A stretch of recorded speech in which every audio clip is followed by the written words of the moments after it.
they may eat everything. Their short-term memory is severely impaired. These kinds of things, of course, so people really, and maybe they can't even function well at their job if they have to go to work. So, but do they even recognize that happening to them? Like I said, children are a little different than adults. They kind of, like you said, they are play, and you can engage them in play. But with adults, that's much harder to me to facilitate that. And especially, John, I think we were getting ready to talk about how hard it is to get a man to show that he's grieving. That's right. I would think that would be a real challenge for you. If we can get them to come in for a session, most of the time they'll come back. Sometimes even if they're there under a sense of coercion from their adult children or perhaps from another family member. Sometimes, of course, they may be a part of a couple who's lost a child. I do a bereaved parent group, and so a lot of times the father will come in with the mother. But if it is a spouse who's lost his wife, that especially issue, long term, they've been together for a long time. Yes, it can take a lot, perhaps. It's not, of course, always the case. Sometimes men will come on their own, but I would say the majority of the time we will see the wife who's lost her husband come in for counseling because she is accustomed to her feelings. She's accustomed to expressing her feelings openly, probably. Whereas men have lived lives in which that has been discouraged. There is a quality of shame that has been associated with expressing your emotions. And so they really oftentimes feel quite trapped unless somehow, some way, someone gives them permission, someone leads them. And then I think they do engage in this counseling process quite well once they get there. Wow, this is fascinating, and I'm so glad. I see I got the 5-minute time limit that I told you this would go fast, especially when the subject is so intense and interesting. As I'm so glad that you guys could come on here. I would like you to give some contact information out. Nicole, starting with you. Okay, the best way to reach any of us or set up an appointment is to actually call our grief line, which is 963-4732. And that would be able to connect with any of our services for the Grief Center. Oh, okay, and that would get also you, John, that same line? Yes, it'll get all the grief counselors. We have a good website at alivehospice.org also. We have a variety of support groups that are going on right now. We have them all year long.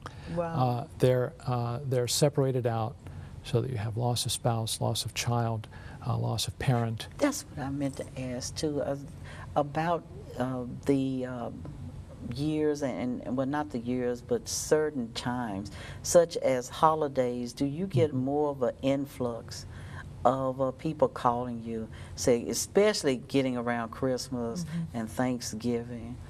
Sure. It's a very difficult time. We do special seminars right before Thanksgiving and right before Christmas to offer to the community so the community can come and hear what they can do to help prepare themselves for that very, very difficult first or second or even third holiday period without that loved one. It is a very important time for people to pay attention to, as well as special days throughout the year. Birthdays, anniversaries, those kinds of things need to be planned for. And like I say, I know with the children, even though they seem resilient, that this is a special time for you guys too, with depending on the loss. It is, and we actually have a children's group that's going to be starting up March 13th. I mean 19th, excuse March me. 19th? March 19th.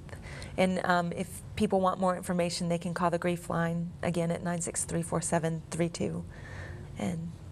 And learn more about it, and if they want to participate in it, because like I said, we live in a world that doesn't always make you feel very safe. And whenever we can discover or find a group like you guys, then that's, to me, is always a plus, because we humans out here, we need this. We want to say we can stand alone, but we really cannot stand alone. I do not know. I know you know that we are in the Bible Belt. I don't know if sometime that you, within your grieving process or programs, you may bring in some religious tones into it. It really depends on where the person is. It's Where they're very at. individual, and it's always up to them. That's great, and that's good to know. To know that it, like you said, you alienate no one. Right. So you can adapt to whomever if you're coming grieving. It is like we're here to help. Yeah.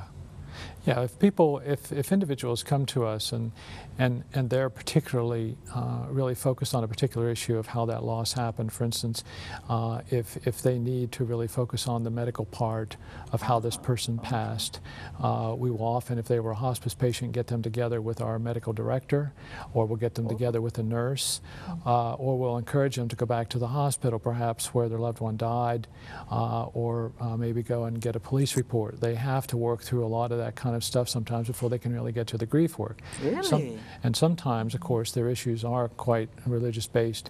If that's the case, we'll always get them referred to one of our chaplains or to their church if that's where they need to go before they continue on or in parallel to their grief work with us.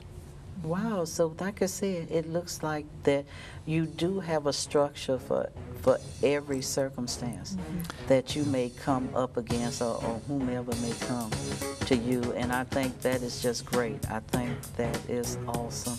Again, guys, looks like we have run out of time. I told you it was going to go fast, but I really appreciate you taking out your precious time to come and let the community know that you're out here and that you're willing to help them with whatever, the children.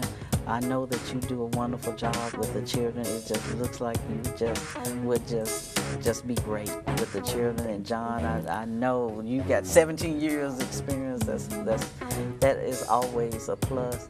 I want to really thank my viewing audience for tuning in today, and I want to say that we are all survivors of everything that comes down the pipe, but you don't have to survive alone. You have help out here in every aspect of this journey of life you go through. You got help. There's some sitting right here. This is help. Thank you. Thank you for having us. Thank you.